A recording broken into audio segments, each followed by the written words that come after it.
누구나 인생에 한 번은 건물주가 되어야 한다. 맥밀런입니다.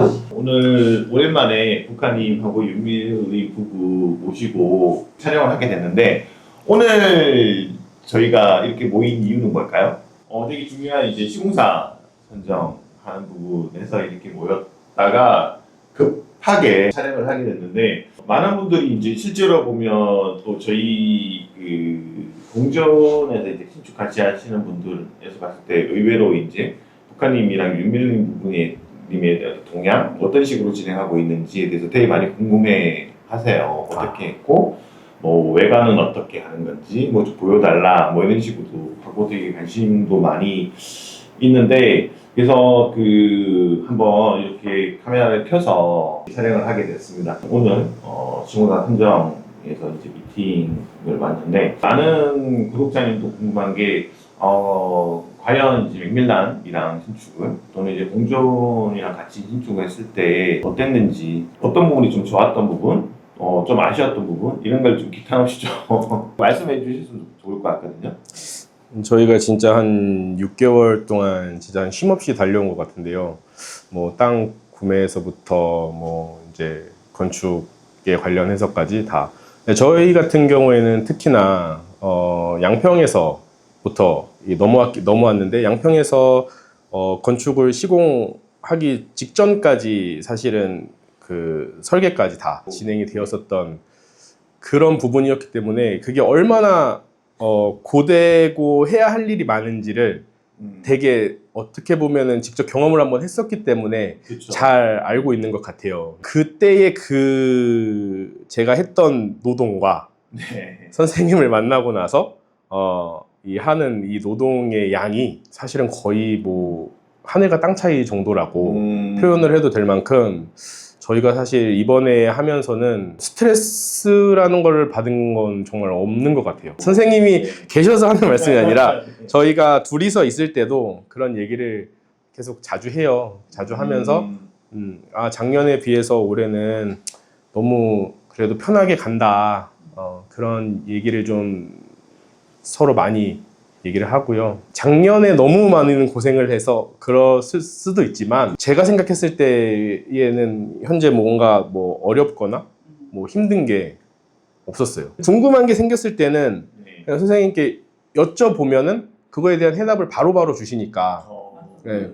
믿을 수 있는 스승님이 옆에 있는데 네. 정말 그게 그냥 가장 최고였던 것 같아요. 궁금한 게, 그러면 이제 저희 단계가 아까 말씀드렸잖아요. 이제 토지 매수 단계 때 있었는데, 이제 뭐 저희는 또 에피소드가 또 꽤 있었잖아요. 우여곡절도 많이 겪고, 그거를 이제 북한님이 블로그에 이제 글을 써주시고 했던 부분도 있는데, 이제 그 부분은 이제 많은 부분들이 아니까 일단 뭐 넘어간다 치면, 설계하고 외관 잡고 이것도 되게 이제 고심이 많았는데, 그 부분에서는 어떠셨는지 좀 궁금하거든요. 애초에 생각했던 부분하고 좀 바뀐 부분이 네. 있었죠.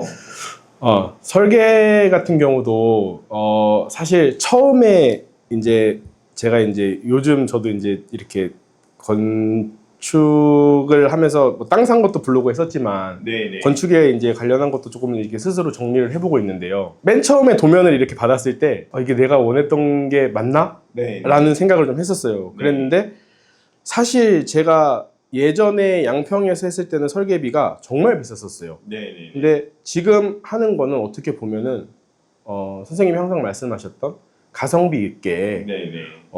뭐가 중요한 건지를 잘 좀 체크하면서 이렇게 가는 게 좋다, 이렇게 이런 말씀을 이제 하셨던 것 같은데, 처음에 왔던 도면을 보면서 좀 아쉬워는 했는데, 제가 좀 정리를 해보면 네. 그런 것 같아요. 이제 설계 부분에서 예전에 설계했을 때는 되게 유수의 좀 건축사, 뭐 상도 되게 많이 받고, 그래서 설계비도 되게 높고, 근데 사실은 이제 저도 이제 그 건축사님하고도 같이 작업을 해봤을 때 되게 이제 어떤 부분에서 봤을 때는 되게 체계적이고 되게 꼼꼼하고 네. 되게 훨씬 더 방대하게 신경 써서 좀 구조적으로 되게 많이 꾸미고, 이제 그런 부분에 대한 하나부터 열까지 모든 걸 이제 딱 해서, 제가 봤을 때는 이제 건물이라는 게, 그러니까 어떤 면에서 이제 그 건축사님하고 작업했을 때는 어떤 상업용 건물이라는 느낌보다는 좀 작품이다라는 느낌이 좀 강했던 것 같아요. 네. 근데 이제 문제는 뭐냐면 하나부터 열까지 너무 꼼꼼하게 모든 걸 다 정하니까 건축비가 장난이 아니에요. 그러니까 맞아요. 기본적으로 건축비가 1,000이 넘어갈 수밖에 없는 설계를 하시더라고요. 네. 그래서 솔직히 말할 때 저는 좀 이런 부분에서는 좀 결이 안 맞다 이런 생각을 했거든요. 왜냐하면 제가 봤을 때 건물이 되게 중요한 게 물론 외관의 그 유려함과 그리고 이쁨과 뭔가 이제 외관이 주는 어떤 느낌하고 내부의 공간도 되게 중요하지만 기본적으로 우리가 이제 토지를 사서 신축을 하는 거는 돈을 벌기 위한 네. 솔직히 얘기했을 때 우리 네. 그렇잖아요. 내가 사는 게 아니고 세입자도 드리고 뭐 이런 부분에서 봤을 때는 좀 가성비 있는 측면이 되게 중요하다고 생각했고 그래서 저는 사실은 되게 중요한 게 사실은 설계에 대한 시간도 저한테는 되게 중요하거든요. 네. 막 설계를 그러니까 그분은 설계를 저는 최소 6개월에서 8개월을 해야 돼. 그러면서 이제 하나부터 열까지 다 잡고 뭐 이렇게 해서 다 자재까지 다 해서 하는데 그러면 사실은 이제 잔금 치르고 나서 그러면 뭐 3개월 4개월 지나 버리면 내 돈은 계속 나가니까 그런 부분에서 최적의 그거를 찾는 부분으로 이제 제가 설명을 해서 이제 진행을 했는데 맞아요. 그런 차이잖아요. 네, 그런 느낌이 어떠셨는지. 네, 예를 들어서 예전에 제가 건물을 바라볼 때는 막 예술적이고 더 막 화려한 거를 많이 생각하고 그림을 그렸다면 이제 선생님하고 만나고 많은 걸 공부하고 상담을 하고 나서 좀 변한 점이 있다면 좀 더 현실적으로 바라보는 걸 좀 많이 생각을 하게 되는 것 같아요. 건물을 지을 때 뭐 정말로 필요한 게 무엇인지 뭐 예를 들어서 예전에는 뭐 천장을 높게 하면 거기에 막 뭐 석가래도 치고 막 해갖고 어떤 맞아요. 굉장히 막 누군가 봤을 때 멋지고 되게 화려하고 맞죠. 네, 보여주는 게 강했다고 생각을 한다면 지금은 말씀하셨듯이 선생님 말씀 방금 주셨듯이 저희가 사실 목적이 돈을 벌기 위함이니까 거기에 맞는 꼭 필요한 자금을 투자를 하고 투여를 하고 거기에 그만큼의 맞는 또 대가를 받는 그런 걸 좀 많이 공부를 하게 된 것 같습니다. 근데 되게 감사했던 게 이제 그 폴딩도 하고 뭐하고 이런 부분 했는데 이제 제가 또 말씀드리고 그런 부분을 또 받아들여 주시고 한 게 저는 되게 감사도 했었거든요.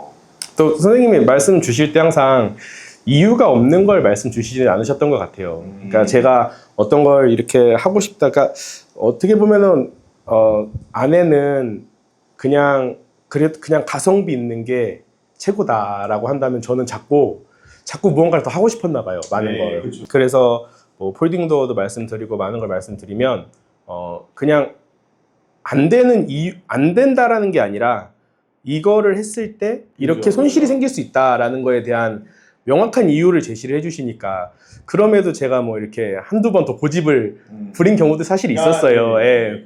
예. 근데 또 이렇게 만나 뵈면은 이렇게 어깨 툭툭 두들기시면서 그래도 한 번 더 생각해 보세요. 이게 이득은 아니에요. 라고 이렇게 말씀해 주시면 집에 가서 곰곰이 생각을 해보면 또 맞아요. 그 말씀하신 게 참. 사업했을 때 매출을 엄청나게 많이 일으키는 것도 중요하지만 어떻게 봤을 때 코스트를 세이빙해서 비용 관리를 적절하게 하는 것도 되게 중요한 포인트라고 생각을 했었고 그러니까 1층, 2층의 임대는 사실은 세입자가 보통 꾸미는 부분이 되게 크고 위에 오히려 좀 더 관심을 가지는 게 맞다고 생각했고 그리고 나는 그래도 제가 그래도 이 북한님의 또 원하시는 외관이라든지 이런 부분에 대한 자율성을 드리려고 저는 노력했던 맞아요. 왜냐하면 사실 제가 건물을 지으면서 선생님 저는 이거 볼륨을 좀 이렇게 하고 싶습니다 이렇게 말씀을 하시면 외관에 대한 거는 이렇게 어느 정도 이렇게 꾸미는 거에 대해서는 또 제재를 하지 않으셨어요. 왜냐하면 그거는 말씀 그대로 그러니까 그렇죠. 누군가가 왔을 때 나중에 제가 뭐 이 건물을 다시 판다고 하더라도 맞아요. 어떤 사람이 이거를 사러 왔을 때 보는 건 사실 외관을 많이 보는 거지 내부는 들어가서 보는 게 사실 쉬운 건 아니다. 그리고 또 내부는 뭐 저는 지금 에어비앤비를 하겠지만 추후 이 에어비앤비라는 사업이 또 명확하게 어떻게 흘러갈지는 아무도 알 수 없는 거잖아요. 그랬을 맞아요. 때 저희는 이거를 임대로도 또 생각을 하고 있는 부분이니까 네. 그게 또 임대로 되고 났을 때에는 누군가가 와서 그 집을 보는 게 쉬운 일도 아닌 거고 그런 걸 봤을 때는 네. 그리고 되게 또 궁금한 게 뭐냐면 물론 이제 처음부터 이제 숙박업에 대한 관심은 되게 있으셨던 걸로 알고 있는데 그 부분에서 제가 좀 궁금한 게 이제 저희가 이제 공존에서 신축 사업에 대한 강의도 있지만 그 에어비앤비 이제 숙박업에 대한 강의도 좀 했잖아요. 네. 그런 거는 어땠는지 실제로 이제 그런 부분이 신축을 연결했을 때 도움이 됐는지 그런 것도 좀 궁금하거든요. 저희는 그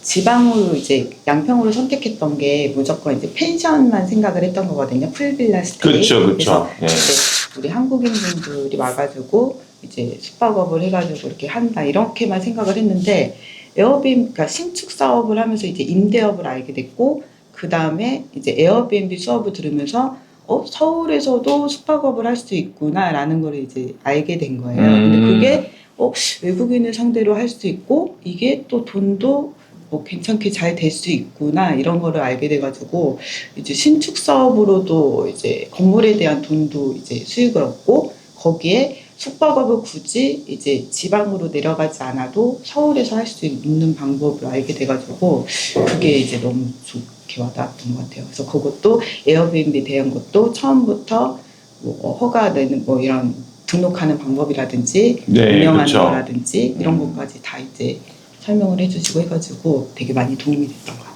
그리고 실제로 가서 직접 보여주시니까 네, 네. 하고 계시는 곳을 직접 보여주시니까 직관적으로 또 도움도 많이 됐고요. 북한인 부부님 현장은 이제 저희가 8월 말쯤에 이제 잠금 진행을 할 예정이고 그 사이에 이제 철거 지금 업체 선정해서 진행하고 있고 앞으로도 좋은 현장 해서 잘 보여드릴 테니까요. 구독, 좋아요 꼭 부탁드리겠습니다. 감사합니다.